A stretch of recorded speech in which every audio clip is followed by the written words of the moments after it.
football est en train de briser beaucoup de choses et je pense que c'est à nous de prendre nos responsabilités. Sans toutefois oublier que le football a été créé pour unir les États et non pour dissocier. Alors, beaucoup de révélations après cette CAN et je vous dis, restez jusqu'à la fin de la vidéo pour me comprendre. Je suis ni sénégalais ni marocain, je suis un passionné de football qui aime le football. Restez scotché, ça va aller très vite car il y a beaucoup de révélations et vous allez me dire ce que vous en pensez. Et salut les gars, j'espère que vous allez bien. Moi c'est MC Joli, si on passe 100% football, tout ce qui est de l'actualité. Si vous êtes nouveau à la page, n'hésitez pas de vous abonner, de partager au maximum car c'est ça qui fait le référencement. Comme je dis toujours, c'est gratuit. Tu likes, tu partages et tu t'abonnes. Je suis sûr qu'il y a quelqu'un de l'entourage qui peut aimer ce que je fais, donc n'hésite pas de partager. On y va famille. On va directement commencer avec le Maroc les gars parce qu'il y a beaucoup de choses qui se passent là-bas. Qu'est-ce qu'on trouve? Ce que risque le Maroc à la suite des incidents de la finale. Premier point, la corruption d'Abid, penalty fantôme de Diaz, lui refusé au Sénégal et enquête pour la partialité. Alors l'amende qui peut surgir est de 100 000 € plus suspension d'1 mois à 1 an les gars. Alors deuxième point, intoxication des lions. Joueur sénégalais empoisonné avant la finale. Complot suspect. Sanction lourde plus interdiction à vie d'organiser des compétitions. Et à propos du troisième point, violence en tribune, stadiers, policiers, tabac sur les supporters sénégalais, l'accès sur Mandi, chaos sécuritaire. Alors 8 matchs à huis clos, plus amende de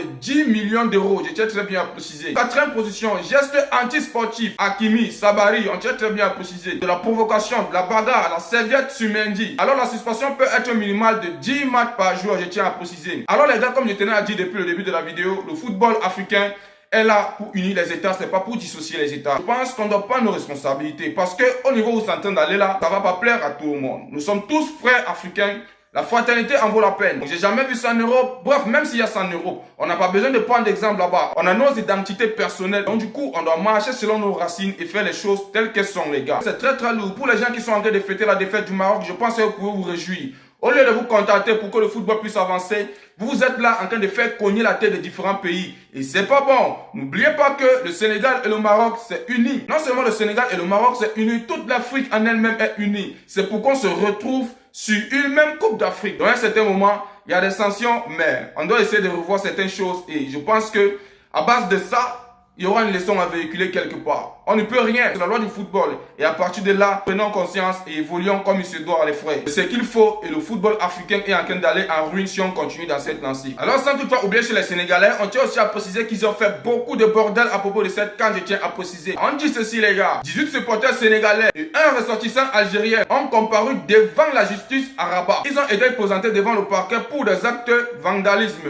et des violences contre les forces de l'ordre lors de la finale de la CAN 2025 au stade Moulay Abela. Alors moi je pense que c'est une bonne chose. À un certain moment, comme je tiens toujours à dire, on doit prendre nos responsabilités. Et quand tu fais quelque chose qui n'est pas bien, on te frappe. Moi je ne prends le parti pris de personne à propos de la violence les gars. Nous sommes tous d'accord. On a eu un stagiaire qui a failli perdre la vie, les gens qui tabassaient les policiers. Et je pense que c'est pas digne du football africain. Pour moi, il n'y a aucune pitié et ils doivent mériter une sanction extraordinaire. Vous vous en rendez compte? Vous êtes là pour supporter. Les gars se tapent des millions au stade, vous bagarrez et mourrez ici en dehors. Mais que ça ne va pas où? Moi je me pose des questions, savoir les gens veulent aller où à un certain moment. Oui, c'est vrai, tu dois supporter ton pays. Tu dois lutter contre l'injustice. La justice ne se fait pas dans la violence. La justice, c'est dans la tête et dans les réflexions, dans les actes de bonne moralité. Donc, il n'y a aucune pitié si quelqu'un commet un acte violent. Il doit être sanctionné. Et je pense que, à base de ça, comme je dis toujours depuis le début de la vidéo, ça doit servir de leçon pour que les prochaines CAN, tout puisse se passer dans l'ordre, les gars. Qu'est-ce que vous en pensez à propos de cette sanction? Pour moi, ça me va à merveille. Moi, je suis contre la violence. Même si vous voulez faire justice, c'est dans la dignité et dans le respect. On continue toujours avec le Maroc famille. Vous avez vu tout ce que le Maroc a pu combattre pour arriver en finale. Ils ont tabassé des grandes équipes. Ils avaient un rêve de prendre cette finale. Car on tient très bien à préciser qu'ils ont fait 50 ans pour arriver encore une fois de plus devant une finale qui est passée devant eux les gars. Je peux comprendre ce que les gars traversent actuellement parce que coûte que vaille, pour eux, il fallait absolument gagner cette CAN. C'est là où je comprends à quel point le football a vraiment occupé l'espace dans nos vies les gars. C'est quelque chose d'incroyable. Alors ça n'a pas tardé, il y a eu des récompenses officielles. Walid Regragui est élu meilleur entraîneur de la CAN 2025. Ouais, pour moi je me pose la question, est-ce que c'est lui qui devait être là? Alors on tient très bien à préciser que c'est un tireur qui récompense le parcours solide et la maîtrise tactique affichée par le Maroc tout au long du tournoi, souligne la CAF. C'est quelque chose de fou, non? Pour moi encore, je tiens à préciser, je ne sais pas si c'est lui qui devait être le meilleur entraîneur, les gars. Est-ce que le meilleur entraîneur dans un contexte, c'est pas celui qui a gagné la CAN? Parce qu'on doit revenir à la raison, les gars. Est-ce que le meilleur entraîneur, c'est pas celui qui a gagné la CAN? Je repose la question. Moi, je vous assure, Je suis pas d'accord quelque part, hein. Mais bref, on a vu le parcours du Maroc. Ils ont fait un parcours exceptionnel malgré les rumeurs.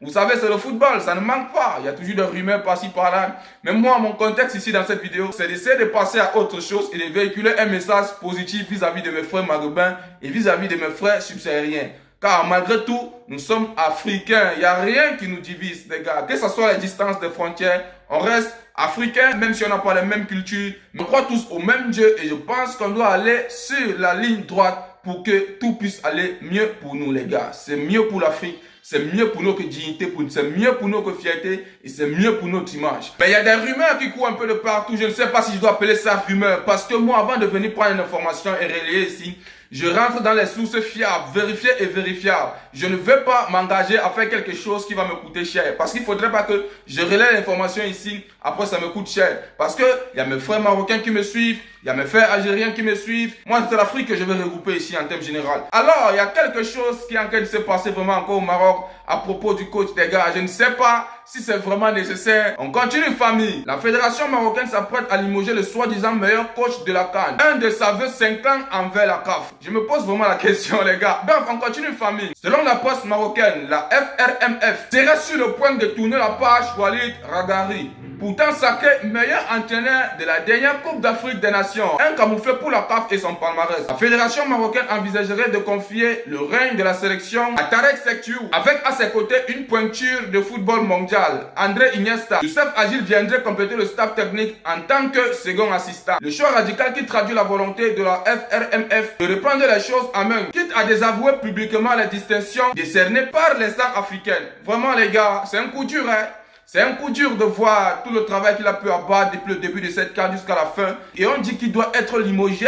Mais à un certain moment, revenez à la raison, les gars. C'est pas l'entraîneur qui a demandé à Diaz de rater le penalty. Mais on doit revenir à la raison. Est-ce que si le Maroc gagne cette CAN, est-ce qu'il devait être limogé? Mais à un certain moment, revenez à la raison. Des matchs de poule jusqu'à la finale et on vient limoger parce qu'ils n'ont pas eu la victoire. C'est pas lui qui a demandé à Diaz de ne pas marquer le penalty. Bref, je n'ai rien à dire. Comme j'ai dit, je relais l'information. Et pour moi, pour mon point de vue, je pense que c'est mal placé. Pour lui, il doit encore avoir une chance parce que je crois qu'il a des compétences, il est africain, il a du bon tempérament. Donnons la chance au local, je pense que c'est eux qui s'y connaissent mieux à propos de ce qui se passe dans leur pays. Alors, vu les accusations à propos du Sénégal avec les joueurs qui sortaient au stade, tout ça, bref, il y a beaucoup de choses qui se passent. Tout le monde lance la pierre, tout le monde est contre ou bien tout le monde n'est pas contre. Alors, Pape Thiaw n'a pas tardé de sortir du silence et venu s'exprimer encore une fois de plus. Qu'est-ce qu'on a ici, famille? Pape Thiaw sur l'incident de la finale Sénégal-Maroc. Le sélectionneur sénégalais sort du silence après l'épisode de retrait des joueurs en finale de la CAN au Maroc. J'ai juste essayé de protéger mes joueurs face à l'injustice. Ça n'a jamais été mon intention d'aller à l'encontre des principes du jeu. Je m'excuse si j'ai pu heurter certaines personnes. Mais les amoureux du football comprendront que l'émotion est partie intégrante de ce sport. Alors le coach présente ses excuses au foot, mais le rappel l'humain derrière le titre. Un grand monsieur, je tiens bien à préciser les gars. Malgré tout, il a remporté le titre.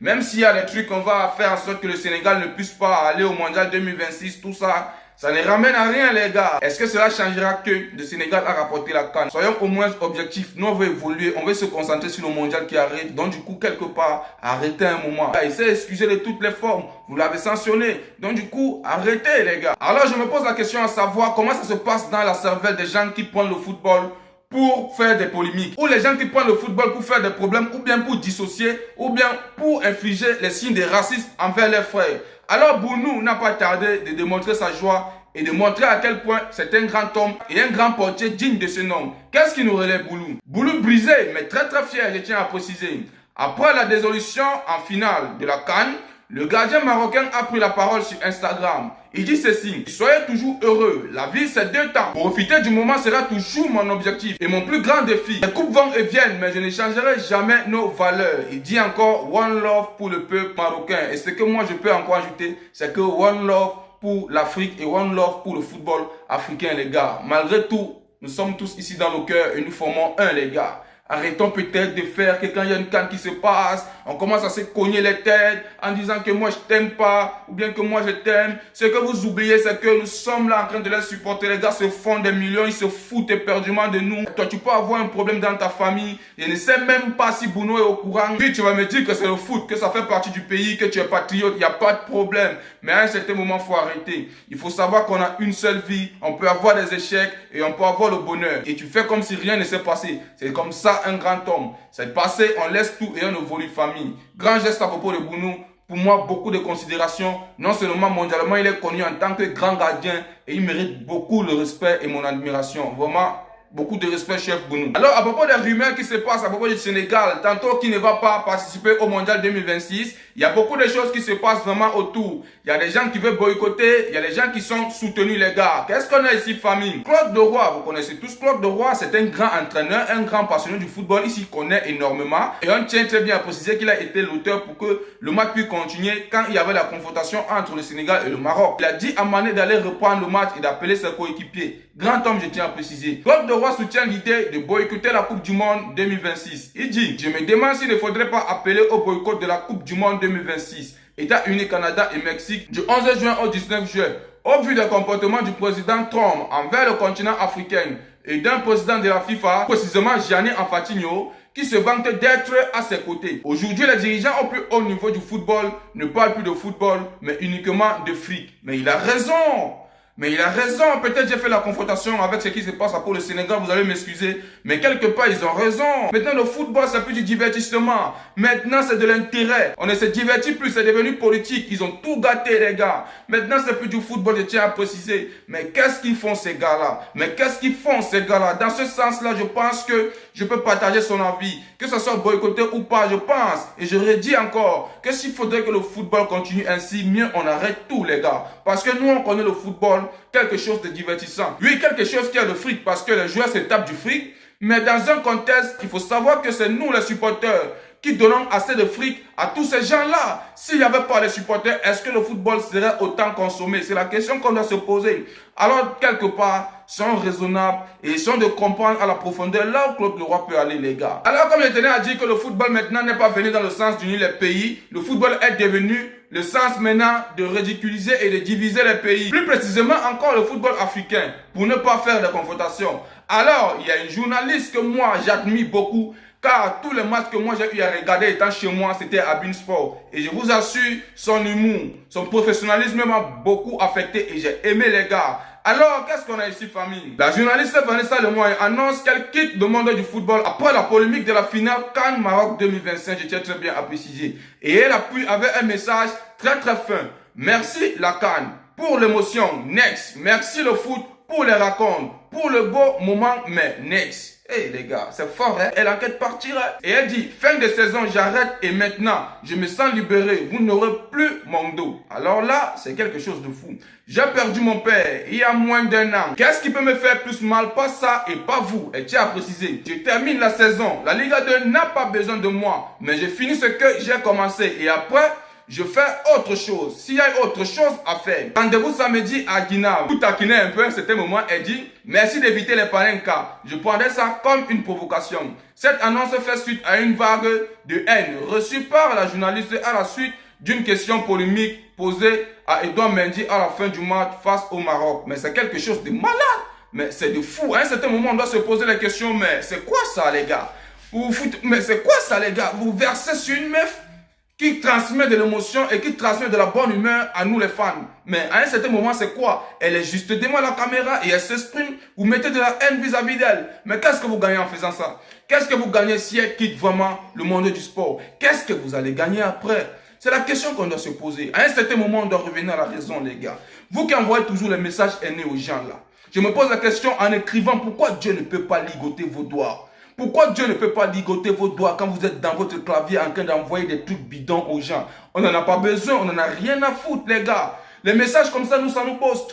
Les messages comme ça, nous, ça nous bosse. Moi, particulièrement, j'en ai plein, mais je m'en bats les reins, les gars. Apaisément pour les frères Marobins. Il y a beaucoup de personnes du bon sens qui m'envoient des bons messages chez ces gens-là. Mes frères marocains, il y a un qui m'a envoyé un commentaire aujourd'hui, j'ai apprécié. C'est là où je sens vraiment que on fait souvent l'erreur de mélanger tout le monde. Mais tout le monde n'est pas pareil, les gars. On peut dire qu'ils sont ça, mais ils sont ça. Mais il ne faut pas les mélanger parce que tout le monde n'est pas pareil. Pour moi, je pense qu'à un moment, il faut arrêter d'envoyer les messages bidons aux gens. Et vraiment, big force à cette femme. Moi, mon souhait, c'est pas qu'elle laisse le sport. J'aimerais qu'elle revienne et nous divertir comme il se faut. J'espère qu'elle va s'en remettre très très vite. Et mes sincères condoléances pour ton papa. Et alors, il y a quelque chose qui me fait beaucoup rigoler. Je ne sais pas si c'est une solution ou bien c'est un problème encore. Parce que là, on doit se poser des questions, les gars. Pour comprendre, il faudrait qu'on parle très très rapidement. Alors, qu'est-ce qu'on a ici, famille?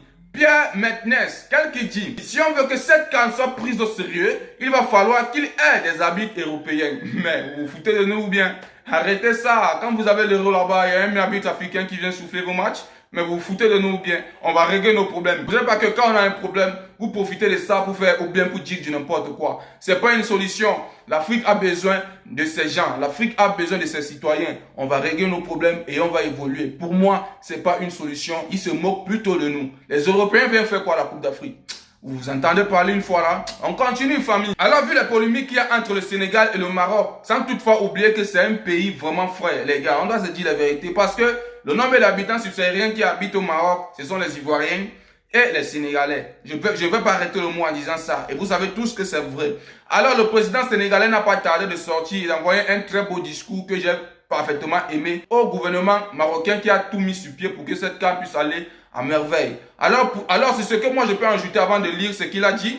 Je tiens à dire que le Maroc est un très beau pays. Ils ont tout mis sur pied pour que la CAN puisse aller de bon sens, les gars. On a vu des infrastructures, des routes, des hôtels, sans toutefois oublier les stades. Vraiment, c'était au top. Tous les joueurs étaient épanouis. Sans toutefois aussi oublier les supporters qui disent la même chose. Parce que je peux vous rassurer, le Maroc a mis un bon paquet. Et n'oubliez pas, le Maroc reçoit beaucoup de tourisme en termes de monde entier. Donc, c'est pas quelque chose à blaguer.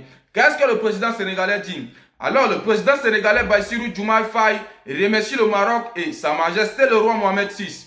Le président sénégalais exprime sa profonde gratitude au peuple marocain, qualifié de frère et ami, ainsi que à Sa Majesté le roi Mohamed VI, pour l'accueil chaleureuse, l'hospitalité exemplaire et l'excellence organisation de la CAN 2025. Il adresse également ses félicitations à l'équipe nationale marocaine de football pour son remarquable parcours jusqu'en finale de la compétition. C'est un très grand geste, je tiens à préciser, mais vous n'allez jamais enlever dans la tête des Marocains que vous les avez pris la CAN, les gars. C'est un coup dur, hein? Ça fait 50 ans que les gars courent derrière cette CAN et je vous assure, vous les avez enlevés cette joie. Bref, il en fallait la peine parce qu'à un certain moment, c'est le meilleur qui finit toujours à gagner et comme on dit toujours, c'est l'Afrique qui gagne. Avant toutefois de terminer la vidéo, j'aimerais encore tirer les oreilles des gens, les gars. Je ne sais pas si elle a été longue ou pas. J'aimerais que vous mettez dans la tête que le football a été fait pour unir les États. Le football a été fait pour le divertissement. Le football, je ne sais quand c'est devenu politique ou bien c'est devenu quelque chose qui va faire de la haine et qui va mettre de la haine dans certains cœurs des gens, les gars. Vous vous en rendez compte que vous vous tabassez, vous vous battez en dehors du stade,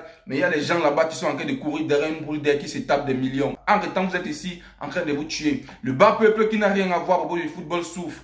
Des gens qui n'ont rien à voir au propos du football souffrent. Alors, à un certain moment, ils sont de savoir et de nous dire qu'on doit prendre nos responsabilités. Le racisme, la haine, ça n'a aucun sens. Nous tous, nous sommes des humains. On va tous aller dans la poussière, les gars. Dieu a créé ce monde, il a laissé à nous. Je pense que pour que ça puisse aller dans le bon sens, faisons les choses comme il se doit et dans le bon sens également, les gars. Nous sommes tous des frères. Que tu sois Afrique du Nord, Afrique du Sud, Afrique de l'Est, Afrique de l'Ouest ou bien Afrique centrale. Ça ne changera jamais qu'il y a Afrique dans tout ça, les gars. Donc, à un certain moment, prenons nos responsabilités et il faut radiquer et enlever la mentalité du racisme, de la haine dans nos têtes. Ça ne sert à rien de se voir devant un homme qui est peut-être français ou bien homme blanc, de montrer que nous sommes les super-héros. Alors quand il tourne le dos, entre nous, on commence à se boxer. Alors là, on se fout vraiment de notre gueule nous-mêmes. Dans un certain moment, revenons à la raison. Nous sommes tous frères, nous sommes tous humains. On a tous un même sang et c'est rouge, les gars. Donc, big up et on se dit à plus pour une nouvelle vidéo. Et c'était tout pour cette vidéo. J'espère que vous avez aimé. N'oubliez pas de vous abonner, de partager au maximum car c'est ça qui fait le référencement. Comme je dis toujours, c'est gratuit. Tu likes, tu partages et tu t'abonnes. Et on se dit à plus pour une nouvelle vidéo.